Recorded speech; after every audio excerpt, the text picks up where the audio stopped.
అలానే మిసెస్ రావు, పాకిస్తాన్ పాపం పండింది. తన పని తాను చేసుకుపోతున్నటువంటి సింహాన్ని తట్టి లేపింది. ఇప్పుడు సింహం గర్జిస్తూ ఉంది.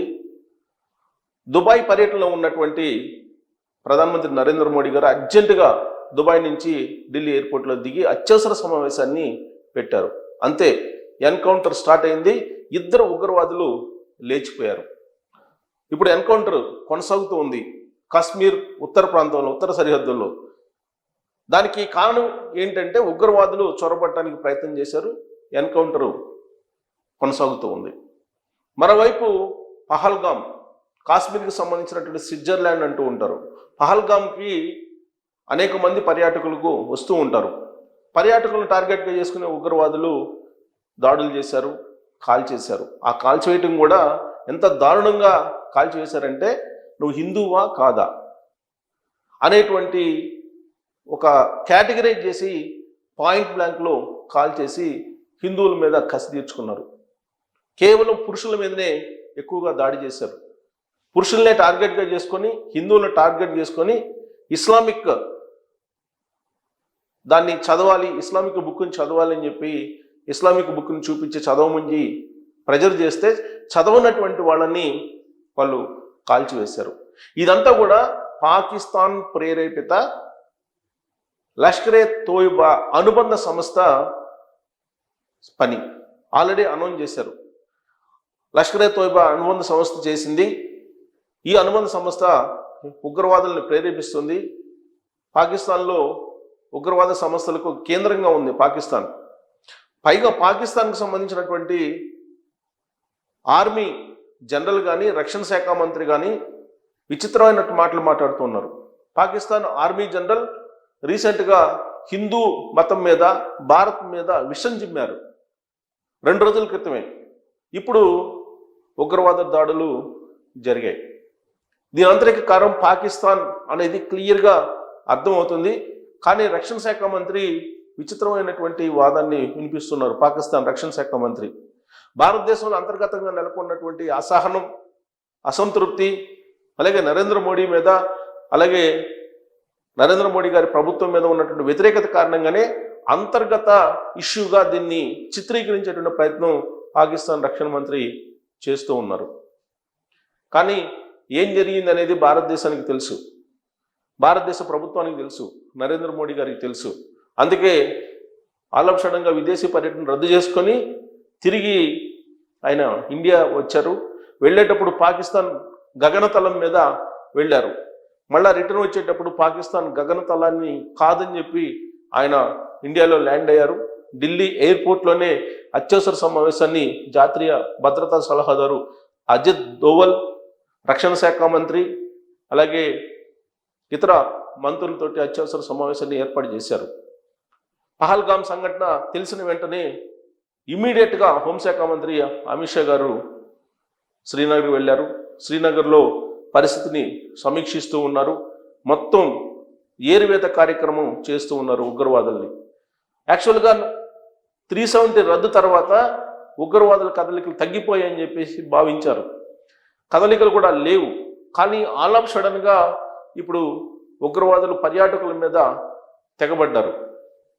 27 మందిని పట్టణ పెట్టుకున్నారు. మరికొంతమంది గాయపడ్డారు. అక్కడికి వెళ్ళినటువంటి పర్యాటకుల్ని ప్రశ్నించి మరి హిందూ మతమా కాదా అని తెలుసుకొని హిందూ మతం అయితేనే కాల్చివేశారు. ఇస్లామిక్ దైవభక్తిని ప్రదర్శించాలని చెప్పి ప్రెజర్ చేశారు. ఇదంతా హిందూ వ్యతిరేక ఉగ్రవాదుల దాడి అని చెప్పేసి అనాలి.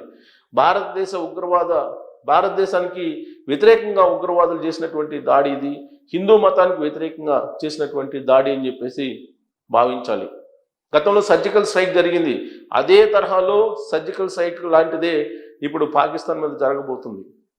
ఎప్పుడెప్పుడా అని భారత ఆర్మీ కూడా ఎదురు చూస్తుంది. పాకిస్తాన్ ఆక్రమిత కాశ్మీర్ ఏదైతే ఉందో దాన్ని పూర్తి స్థాయిలో భారత్లో కలుపుకోవాలి అనేటువంటి ఆలోచన చేస్తూ ఉంది. పాకిస్తాన్ ఇప్పుడు భారతదేశానికి ఒక అస్త్రాన్ని ఇచ్చింది. పిఓకే అనేది ఖచ్చితంగా పాకిస్తాన్లో భాగం అని చెప్పి పాకిస్తాన్ మంత్రి చెప్తున్నారు, రక్షణ శాఖ మంత్రి చెప్తున్నారు. పాకిస్తాన్లో ఉండేటువంటి ప్రజలకు, పాకిస్తాన్లో ఉండే సోదరులకు తమ సహాయ సహకారాలు ఉంటాయని చెప్పేసి రెచ్చగొట్టేటువంటి ప్రయత్నం చేస్తున్నారు. దాంతో ఇరు దేశాల మధ్య ఒక ఉద్రిక్త వాతావరణం నెలకొంది. పాకిస్తాన్ భారత సరిహద్దుల్లో ఇప్పుడు పాకిస్తాన్ వైమానిక దళం మోహరించి ఉందని చెప్పి సోషల్ మీడియాలో పోస్ట్ అవుతున్నటువంటి సమాచారం. కరాచీ సదరన్ వైమానిక దళం నుంచి ప్రత్యేకమైనటువంటి విమానాలు పాకిస్తాన్ భారత్ సరిహద్దుల్లోకి వచ్చి మోహరించాయి. సైనిక స్థావరాల దగ్గర వైమానిక దళం మోహరించిందని చెప్పి తెలుస్తుంది. అందుకే భారత ప్రభుత్వం అప్రమత్తమైంది. భారత వైమానిక దళంతో పాటు త్రివిధ దళాలు కూడా ఇప్పుడు మోహరించి ఉన్నాయి. ఏ క్షణమైనా ఏదైనా జరిగేటువంటి అవకాశం లేకపోలేదు. ఇప్పుడు సోషల్ మీడియాలో వస్తున్నటువంటి న్యూస్ ప్రకారం అయితే యుద్ధం పొంచి ఉంది పాకిస్తాన్కి, భారతదేశానికి అని పోస్ట్ చేస్తున్నారు కొన్ని పోస్టులు. ఎందుకంటే కరాచీలో ఉండేటువంటి సదరన్ వైమానిక దళం నుంచి పాకిస్తాన్కు సంబంధించినటువంటి విమానాలు ఇప్పుడు భారత సరిహద్దులు దగ్గర ఉన్నటువంటి వైమానిక స్థావరాల మీద టార్గెట్ చేస్తూ మోహరించి ఉన్నాయని చెప్పి న్యూస్ వస్తూ ఉంది. ఆ మోహరించినటువంటి విమానాల డీటెయిల్స్ కూడా పెట్టారు. యాక్చువల్గా ఫైటర్ రాడార్ 24 నుంచి ఈ స్క్రీన్ షాట్లను కూడా తీశారు. ఫైట్ రాడార్ దీని నుంచి స్క్రీన్ షాట్లు తీశారు. ఆ స్క్రీన్ షాట్ల దాని ప్రకారం ఏమేమి హెలికాప్టర్లు ఏమేమి విమానాలు మోహరించి ఉన్నాయి సరిహద్దుల్లో అని అంటే పిఏఎఫ్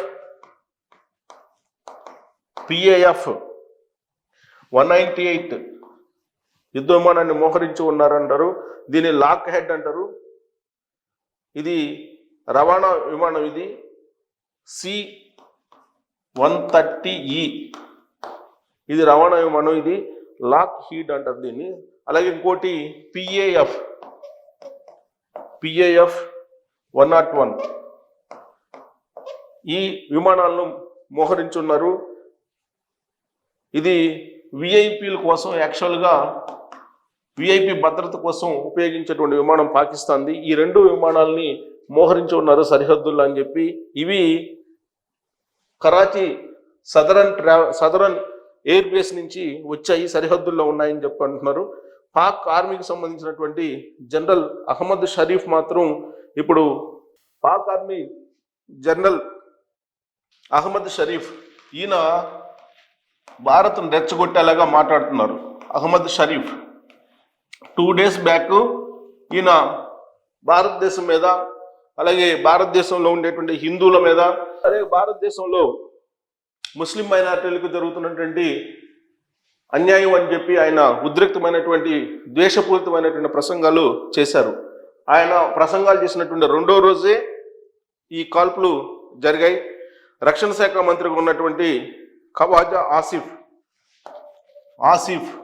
ఈయన రక్షణ శాఖ మంత్రి పాకిస్తాన్కి.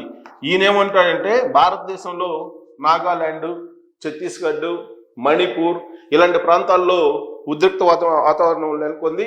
దాని పర్యవసానంగానే పెహల్గాంలో జరిగినటువంటి సంఘటన అని చెప్పేసి చెప్తూ ఉన్నారు.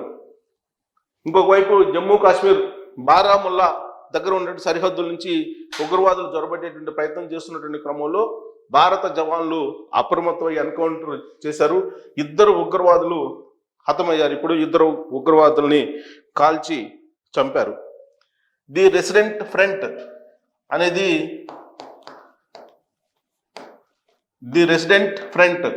అనేది ఇప్పుడు పర్యాటకులను కాల్చి చంపింది.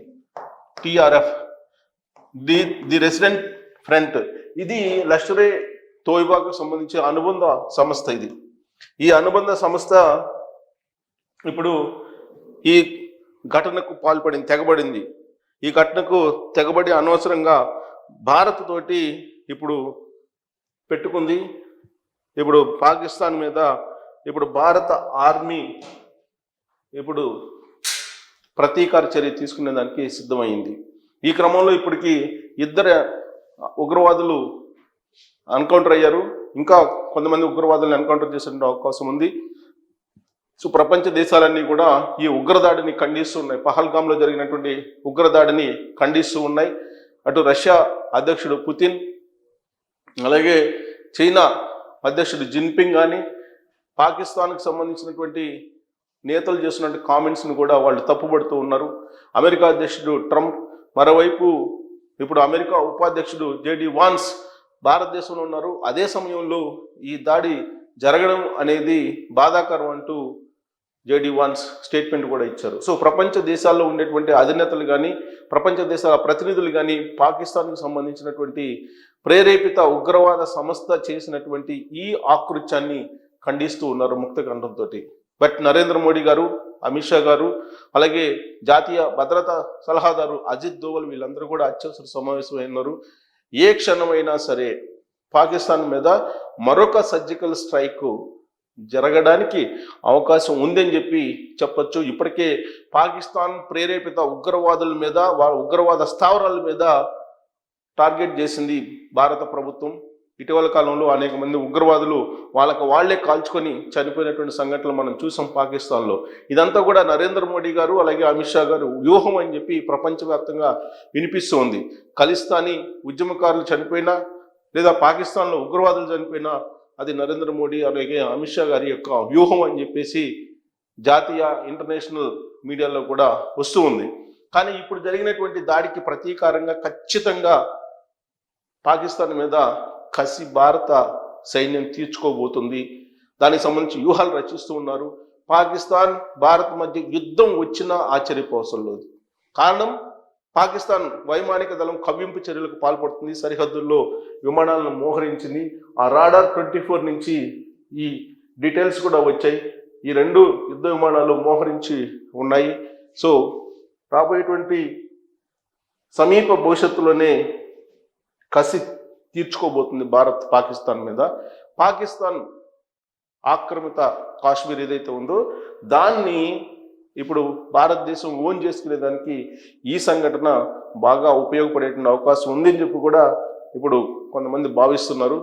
సో కాబట్టి అంది వచ్చినటువంటి అవకాశాన్ని నరేంద్ర మోడీ గారు ఎట్టి పరిస్థితుల్లో వదిలిపెట్టరు. పాకిస్తాన్ అంతు చూడటానికి కీలకమైనటువంటి సమావేశాన్ని ఏర్పాటు చేశారు. మరి కొన్ని గంటల్లో ఏదైనా జరిగేటువంటి అవకాశం ఉంది. మరి ఇప్పుడు పాకిస్తాన్ ఏం చేయాలి? పాకిస్తాన్ మీద యుద్ధం చేయాలా, లేదంటే పాకిస్తాన్ ఉగ్రవాద స్థావరాలని కూల్చేయాలా, పీఓకేని స్వాధీనం చేసుకోవడానికి ఇదే సరైన సమయం? ఎలా భారత ప్రభుత్వం, భారత త్రివిధ దళాలు వ్యవహరించాలనే దాని మీద మీరు కామెంట్ చేయొచ్చు. Thank you.